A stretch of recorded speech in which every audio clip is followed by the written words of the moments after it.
గంటల సమయంలో ఎఫ్ఐఆర్ నమోదు చేశారు. చాలా క్లియర్గా ఎఫ్ఐఆర్ కాపీ మీరు కూడా చూస్తుంటారు. సో ఈ రోజు ఉదయం 7:30 నుంచి 8 గంటల ప్రాంతంలో ఆయన అరెస్ట్ చేశారు.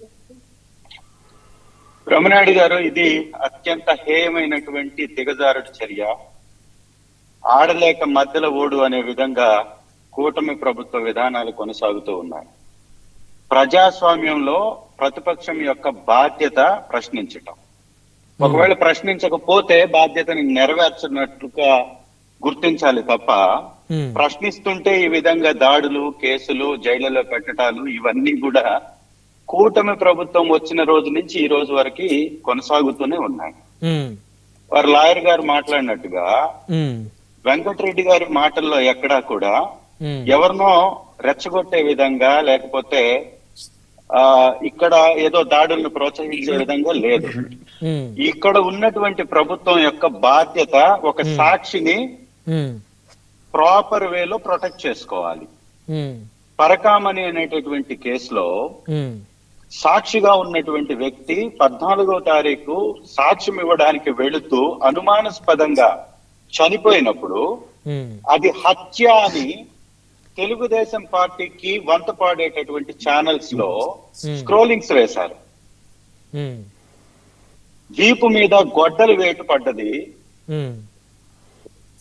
ఆ ట్రైన్ లో హత్య గావించబడ్డారు అని అనేక రకరకాలుగా పోస్ట్ మార్టం కాకముందు, ఎఫ్ఐఆర్ నమోదు కాకముందు, పంచనామా జరగక ముందే కేసుకు సంబంధించినటువంటి ఏ రకమైన పూర్వాపరాలు పరిశీలించక ముందు ఆ కేసులో ఎలాగా పోలీసులు ఏ మాత్రం ఇన్ఫర్మేషన్ ఇవ్వకుండా ముందే తెలుగుదేశం అధికార ప్రతినిధులు తెలుగుదేశం పార్టీ ఆఫీస్ లో కూర్చొని ఇది హత్యే, ఇది హత్య జరిగింది అని చెప్పారు. ఎవరు చెప్పారు సార్? తెలుగుదేశం అధికార ప్రతినిధులు 4 గంటల సమయంలో శనివారం రోజు పట్టాభి గారు ప్రెస్ మీట్ పెట్టారు. ఆ తర్వాత అనేక మంది పెట్టారు. ఒకసారి గమనించండి. అంటే పోలీసులు హత్య అని చెప్పక ముందు తెలుగుదేశం పార్టీ ఆఫీస్ నుంచి అఫీషియల్ స్పోక్స్ పర్సన్ గా ఉన్నటువంటి వ్యక్తి హత్య అని ఎలా చెప్తారు? అంటే వాళ్ళకి ముందే తెలుసా హత్య గావించబడుతుందని? రెండవది, ప్రభుత్వం మీదుందా వైఎస్ఆర్ కాంగ్రెస్ పార్టీదుందా? మీ ప్రభుత్వంలో ఒక సామాన్యుడు హత్య గావించబడ్డా అది ఖచ్చితంగా ప్రభుత్వం యొక్క బాధ్యత, ఫెయిల్యూర్. అలాంటి ఫెయిల్యూర్ గా జరిగినటువంటి హత్యలని ప్రభుత్వ హత్యలుగా మాట్లాడడం అనేది సర్వసాధారణంగా ఎవరైనా మాట్లాడేటటువంటి అంశం కదా. ఇవాళ కారుమూరి వెంకటరెడ్డి గారు అనుచితంగా వ్యాఖ్యలు చేస్తున్నారు అని మాట్లాడుతున్నారు కొంతమంది. రీసెంట్ గా ముఖ్యమంత్రి గారు జబర్దస్త్ లో కమీడియన్ గా ఉండేటటువంటి ఆర్పి అనే వ్యక్తి లక్షల మంది ఓట్లేసినటువంటి ప్రజాప్రతినిధుల్ని బర్రులతో, పందులతో పోలుస్తూ మాట్లాడుతున్నటువంటి వ్యక్తి, ఆ వ్యక్తిని తీసుకొని వాటేసుకొని అతని కేకులు కట్ చేపించి ఆ కుటుంబానికి అపాయింట్మెంట్ ఇచ్చి వారు చేస్తుందేంటి? వివేకానందారెడ్డి హత్య కేసు ఈ రోజుకి కూడా సిబిఐ చేతిలో ఉంది, సిబిఐ కేంద్రం చేతిలో ఉంది. కేంద్రంలో ఉన్నటువంటి ప్రభుత్వం కూటమి ప్రభుత్వం. ఈ రోజుకి వివేకానందారెడ్డి గారి హత్య కేసుకు సంబంధించినటువంటి ఏ విషయం మాట్లాడినా కూడా వైఎస్ఆర్ కాంగ్రెస్ పార్టీకి లేదా వైఎస్ఆర్ కుటుంబానికి అంటగట్టి హత్యలో వైఎస్ఆర్ గారి ఫ్యామిలీకి సంబంధించిన వ్యక్తులు ఉన్నారని తెలుగుదేశం పార్టీ నాయకులు మాట్లాడుతున్నారు కదా. మరి వాళ్ళు ఎంతమంది మీద కేసులు కట్టారు? ఎంతమందిని జైలులో పెట్టారు? పవన్ కళ్యాణ్ గారు 30,000 మంది అమ్మాయిలు కిడ్నాప్ కు గురయ్యారు, వారు దేశాలు తరలించేశారన్నారు కదా. మరి సెంట్రల్ గవర్నమెంట్ లో ఉన్నటువంటి క్రైమ్ రికార్డ్స్ బ్యూరో సంస్థ 30 మంది మాత్రమే ఇక్కడి నుంచి తరలించబడ్డారు, వాళ్ళ ఆచూకీ ఇంకా కనుగొనలేదు అని రికార్డ్ ఇచ్చింది. అంటే 30,000 మంది తప్పిపోయారు, 30,000 మందిని అక్రమ రవాణా చేశారు, అమ్మాయిల్ని పంపించి వేశారు అని చెప్పినటువంటి పవన్ కళ్యాణ్ గారి మీద కేసు పెట్టారా? 4 లక్షల కోట్ల నుంచి 5 లక్షల కోట్ల అప్పులు ఉన్నటువంటి రాష్ట్ర అప్పుల్ని 14 లక్షల కోట్లని తప్పుగా ప్రచారం చేసి వైఎస్ఆర్ కాంగ్రెస్ పార్టీ ప్రభుత్వం మీద విపరీతంగా విషయం చెమ్మినటువంటి లోకేష్ గారి మీద కేసులు కట్టారా? చంద్రబాబు నాయుడు గారి మీద కేసులు కట్టారా?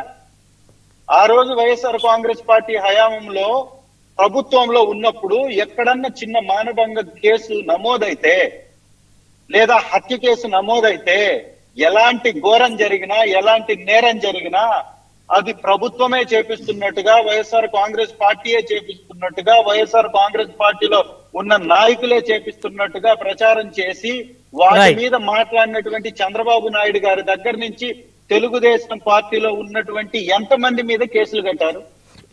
రైట్, మొత్తానికి ఇప్పుడు వెంకటరెడ్డి గారికి మద్దతుగా వైసీపీ ఉందా? ఒక్క నిమిషం. ఈ రకంగా ఒక తప్పుడు సాంప్రదాయాన్ని తెలుగుదేశం పార్టీ అవలంబిస్తుంది. ఇది టన్నుల కొద్ది బయటపడ్డటువంటి గోమాంసం. ఒక్క నిమిషం. టన్నుల కొద్ది బయటపడ్డటువంటి గోమాంసం కేసు, సాక్షిగా ఉన్నటువంటి సతీష్ గారి కేసు, ఆర్థికంగా చితికిపోతున్న రాష్ట్ర ఆర్థిక పరిస్థితి, రాష్ట్రంలో నెలకొన్నటువంటి రైతుల యొక్క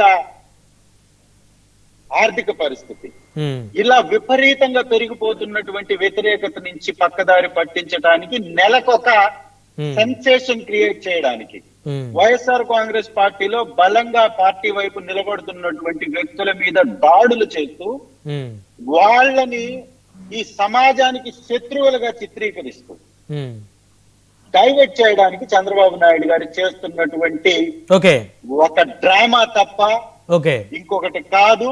తీవ్రంగా వెంకటరెడ్డి గారి యొక్క అరెస్ట్ ని ఖండిస్తున్నాం. ప్రజాస్వామ్యంలో ప్రశ్నించకపోతే రాజ్యాంగానికి విలువ ఉండదు. ప్రజాస్వామ్యంలో ప్రశ్నించే గొంతులని నొక్కివేస్తే ఒక గొంతు 100 గొంతులుగా మోగుతుంది తప్ప మీరు చేసేటటువంటి ఈ ఉడత ఊపులకి చింతకాయలు రాలో, మీ కేసులకి భయపడేది లేదు. రజనీ గారు అన్నట్టుగా 1కి 100 తప్పుల్ని ఎత్తి చూపుతాం. మీ తప్పుల్ని ఎండగట్టడం మా బాధ్యత, ప్రభుత్వం యొక్క బాధ్యత.